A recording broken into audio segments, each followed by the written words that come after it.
അടിപൊളി എന്ന് പറഞ്ഞാൽ അടിപൊളി. ഓ സീൻ സാധനം ഉണ്ടത്. അപ്പൊ ഇന്ന് നമ്മൾ റൈസ് പേപ്പറിന്റെ ഉള്ളിൽ കുറച്ച് ചെമ്മീനും ഫില്ലിംഗ് ഒക്കെ വെച്ച് നല്ല ഹെൽത്തി ആയിട്ട് കഴിക്കാൻ പറ്റിയ അടിപൊളി വിയറ്റ്നാമീസ് റോളിന്റെ റെസിപ്പി ഉണ്ടെന്ന് ചെയ്യാൻ പോണത്. Let's go. ഞാനിവിടെ ചെറിയ കഷ്ണം ക്യാരറ്റ് എടുത്ത് പീൽ ചെയ്ത് വൃത്തിയാക്കി അതേ പീലർ വെച്ച് തന്നെ പീൽ ചെയ്ത് കുറച്ച് റിബൺസ് ഉണ്ടാക്കി നല്ല സ്പ്രിങ്സ് ആയിട്ട് അരിഞ്ഞ് മാറ്റി വെക്കുന്നുണ്ട് കേട്ടോ. ഞാനിവിടെ ഒരു നാപ്പ ക്യാബേജിന്റെ 3 ലീഫ് ഇതേപോലെ എടുത്ത് മാറ്റി നീളത്തിൽ ഷ്രെഡ് ചെയ്ത് വെക്കുന്നുണ്ട് കേട്ടോ. ഞാനിവിടെ കുറച്ച് ബീൻ സ്പ്രൗട്ട്സ് എടുക്കുന്നുണ്ട് കേട്ടോ, പയർ മുളപ്പിച്ചത്. അത് തികച്ചും ഓപ്ഷനിലാണ്. പിന്നെ കുറച്ച് ചെമ്മീൻ ഇതേപോലെ ക്ലീൻ ചെയ്ത് ഡീവൈൻ ചെയ്ത് വെച്ചിട്ടുണ്ട് കേട്ടോ. പിന്നെ കുറച്ച് റൈസ് നൂഡിൽസ് അല്ലെങ്കിൽ നമ്മുടെ വെർമിസെല്ലി ഈ വലിപ്പത്തിലുള്ള 2 ഞാൻ തിളച്ച വെള്ളത്തിലിട്ട് 3-4 മിനിറ്റ് ഇരുന്ന് കഴിയുമ്പോൾ തന്നെ കുക്കായി വരും കേട്ടോ. കുക്കായി കഴിയുമ്പോൾ നേരെ ഇത് തണുത്ത വെള്ളത്തിലോട്ട് ഇട്ട് കഴിഞ്ഞാൽ ഒട്ടിപ്പിടിക്കാണ്ട് ഇതേപോലെ വിട്ടിരുന്നോളൂ കേട്ടോ. ഞാൻ തണുത്ത വെള്ളം കൂറ്റി കളഞ്ഞ് നൂഡിൽസ് മാരിനേറ്റ് ചെയ്യാൻ 1 ടേബിൾ സ്പൂൺ മിറിന് ഇട്ട് കൊടുക്കുന്നുണ്ട് കേട്ടോ. 2 ടേബിൾ സ്പൂൺ സോയ സോസ് ഇട്ട് നല്ലോണം മിക്സ് ചെയ്ത് ആ റൈസ് പേപ്പർ ഒന്ന് വെള്ളത്തിൽ കുതിർത്തിട്ട് ഇതിലേക്ക് 3 പീസ് ചെമ്മീനും പിന്നെ നമ്മൾ നേരത്തെ അരിഞ്ഞു വെച്ച പച്ചക്കറികളൊക്കെ ഇട്ട് കൊടുക്കുക കേട്ടോ. ഞാൻ മാരിനേറ്റ് ചെയ്ത നൂഡിൽസ് ഇച്ചിരി വെച്ച് കൊടുക്കാം. ഇനി സ്പ്രിംഗ് റോൾ ഒക്കെ റാപ്പ് ചെയ്യണ പോലെ 2 സൈഡും ക്ലോസ് ചെയ്തിട്ട് റോൾ ചെയ്തെടുക്കാം കേട്ടോ. ഞാൻ ഒരു 3-4 ഉണ്ടാക്കിയായിരുന്നു കേട്ടോ. സംഭവം ഇച്ചിരി ട്രിക്കിയാണ് അതൊന്ന് റോൾ ചെയ്ത് വെക്കാൻ. നിങ്ങൾക്ക് അത് പാടായിട്ട് തോന്നുവാണെങ്കിൽ ഞാൻ ചെയ്ത പോലെ ഒരു ബൗളിലേക്ക് പച്ചക്കറികളും ചെമ്മീനും നൂഡിൽസ് എല്ലാം വെച്ച് റൈസ് പേപ്പർ വെച്ച് മൂടിയിട്ട് അതിന്റെ മേളിൽ നമ്മുടെ വിയറ്റ്നാമി സ്പെഷ്യൽ പീനട്ട് സോസ് ഒഴിച്ച് സ്പ്രെഡ് ചെയ്ത്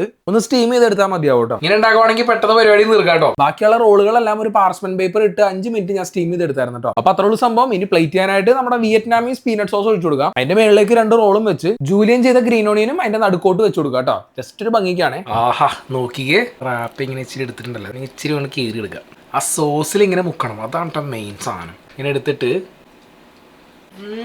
എൻ്റെ മോനെ, ഓ അടിപൊളി എന്ന് പറഞ്ഞാൽ അടിപൊളി. ഓ ഇത് സീൻ സാധനം ഉണ്ടത്. നൂഡിൽസും എല്ലാം കൂടെ പിടിച്ചിട്ട് എന്റെ പൊന്നോ, ഒരു രക്ഷയില്ല കേട്ടോ. അടിപൊളി ഐറ്റം. പുറത്ത് നല്ല സോഫ്റ്റ് ആയിട്ടുള്ള ടെക്സ്ചറും ഉള്ളിലെ വെജിറ്റബിൾസിന്റെ ചെറിയ ക്രഞ്ചും നല്ല ജ്യൂസി ആയിട്ടുള്ള ചെമ്മീനും പിന്നെ ആ സോസും. എന്റെ പൊന്നോ, ഒരു രക്ഷയില്ല കേട്ടോ. അപ്പൊ ഈ ഇൻഗ്രീഡിയൻസ് നിങ്ങളുടെ അവിടെ ഉണ്ടെങ്കിൽ എന്തായാലും ഒന്ന് ട്രൈ ചെയ്ത് നോക്കേണ്ട ഒരു അടിപൊളി റെസിപ്പിയാണ്. അപ്പൊ അടുത്ത വീഡിയോയിൽ ഞാൻ ഇതിന്റെ സോസ് ഉണ്ടാക്കുന്ന റെസിപ്പി ഞാൻ കാണിച്ചു തരാം കേട്ടോ. അപ്പൊ പീനട്ട് സോസിന്റെ റെസിപ്പി ആയിട്ട് നമുക്ക് അടുത്ത വീഡിയോയിൽ കാണാം. അപ്പോൾ ശരി.